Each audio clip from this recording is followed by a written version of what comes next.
চলো বন্ধুরা, আজকে তোমাদের আমি যেভাবে দই রুই আমি তৈরি করি সেটা তোমাদের আজকে করে দেখাচ্ছি। তো দেখো, আমি কড়াইতে তেল দিয়েছি আর গোটা গরম মশলা ফোড়ন দিয়েছি। এবার এর মধ্যে দিয়ে দেবো পেঁয়াজ।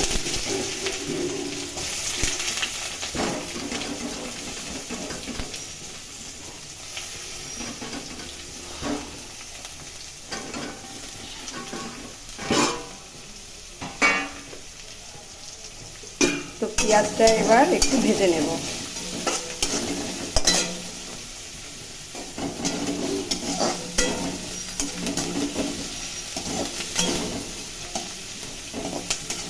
তো পেঁয়াজটা বেশি ভাজবো না, আর একটুখানি ভাজা হয়ে গেলে এর মধ্যে দিয়ে দেব আমি কাঁচা লঙ্কা, আদা, রসুন বাটাটা। এটাই হচ্ছে আমার আজকের মশলা। তো দেখো, ঠিক এরকম ভাজা হবে, এর থেকে আর বেশি ভাজার দরকার নেই। তো ঠিক এই সময়টা এর মধ্যে দিয়ে দেবো আমি যে আদা, রসুন আর হচ্ছে কাঁচা লঙ্কা, আর এর মধ্যে একটু হলুদ আর কাশ্মীরি লঙ্কার গুঁড়ো দিয়েছিলাম, সেই মশলাটা এর মধ্যে দিয়ে দিচ্ছি।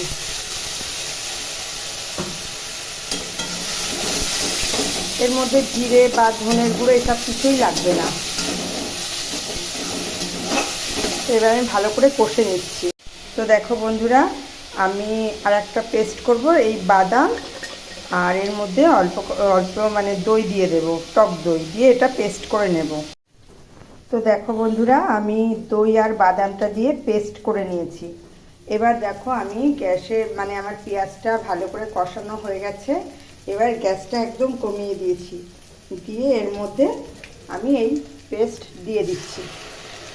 এই সময়টা না একটু গ্যাসটা কম করে দিতে হয়, তার কারণ হচ্ছে দই দিচ্ছি তো অনেক সময় কেটে যেতে পারে, সেই জন্য। এবার দেখো, এটা দিয়ে আমি আরেকটু কষবো।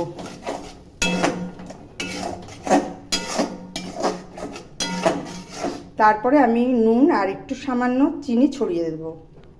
তো দেখো বন্ধুরা, আমার দই আর যে বাদাম বাটাটা দিয়ে করেছিলাম, পেস্টটা এর মধ্যে দিয়েছিলাম, সেটা বেশ কষানো হয়ে গেছে। এবার আমি লবণ দিয়ে দিচ্ছি।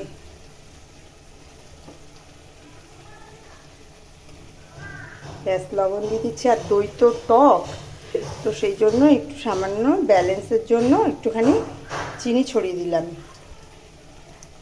দিয়ে এবার আমি এটা একটু ভালো করে মিশিয়ে নিচ্ছি।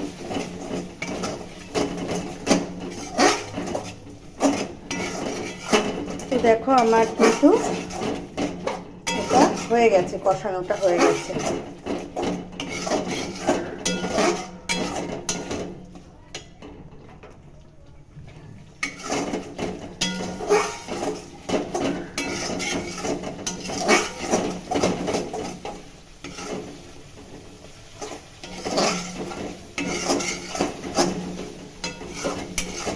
এই রান্নাটা না খেতে বিয়েবাড়ির যে দই কাতলাগুলো হয় না, ঠিক তেমন হয়। তোমরা একবার এরকমভাবে করে খেয়ে দেখো। তো এবার আমি জলটা ঢেলে দিলাম, আর জল দেব না, এতেই হয়ে যাবে।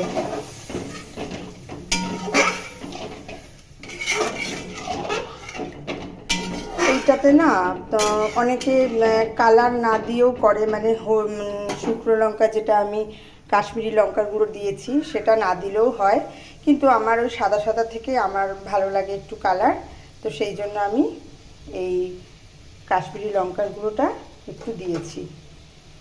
আসলে কি বলতো, আমার মেয়ে একদম ছোট ধরনের মাছ খেতেই চায় না।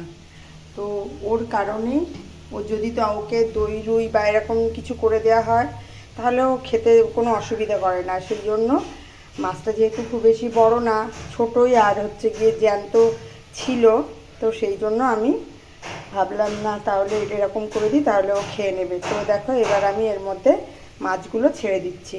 মাছগুলো কিন্তু খুব বেশি যে ভেজেছি তা নয়।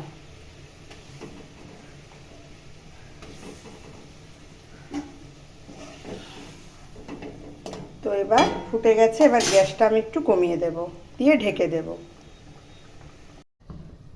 তো চলো বন্ধুরা, দেখো আমার মাছের রেসিপিটা হয়ে গেছে। দেখো হয়ে গেছে। এবার আমি এর মধ্যে একটু ঘি আর গরম মশলা দেব, ছড়িয়ে দেব, আর কিছুই লাগবে না। তো দেখো বন্ধুরা, এই আমি একটুখানি গরম মশলার গুঁড়ো দিয়ে দিলাম, ব্যাস, আর একটু ঘি ছড়িয়ে দিচ্ছি, ব্যাস। তো আমার হয়ে গেল দই রুই। তো এরকমভাবে তোমরাও করে খেয়ে দেখো, দেখবে খুব সুন্দর হয়। আর আমার এই রান্নাটা যদি তোমাদের ভালো লেগে থাকে তাহলে আমাকে একটা লাইক কমেন্ট করে শেয়ার করে দিও। তো বন্ধুরা, তোমরাও এইভাবে একদিন করে খেয়ে দেখো, খুব সুন্দর হয়। তো বেশি মশলাও না, একদম হালকার মধ্যে, কিন্তু অথচ খুবই সুন্দর। এটা দিয়ে গরম ভাতে দারুণ লাগে। তো বন্ধুরা, এই ছিল আমার রেসিপিটা। তোমাদের যদি ভালো লেগে থাকে তাহলে একটা লাইক কমেন্ট করে দিও। ধন্যবাদ বন্ধুরা।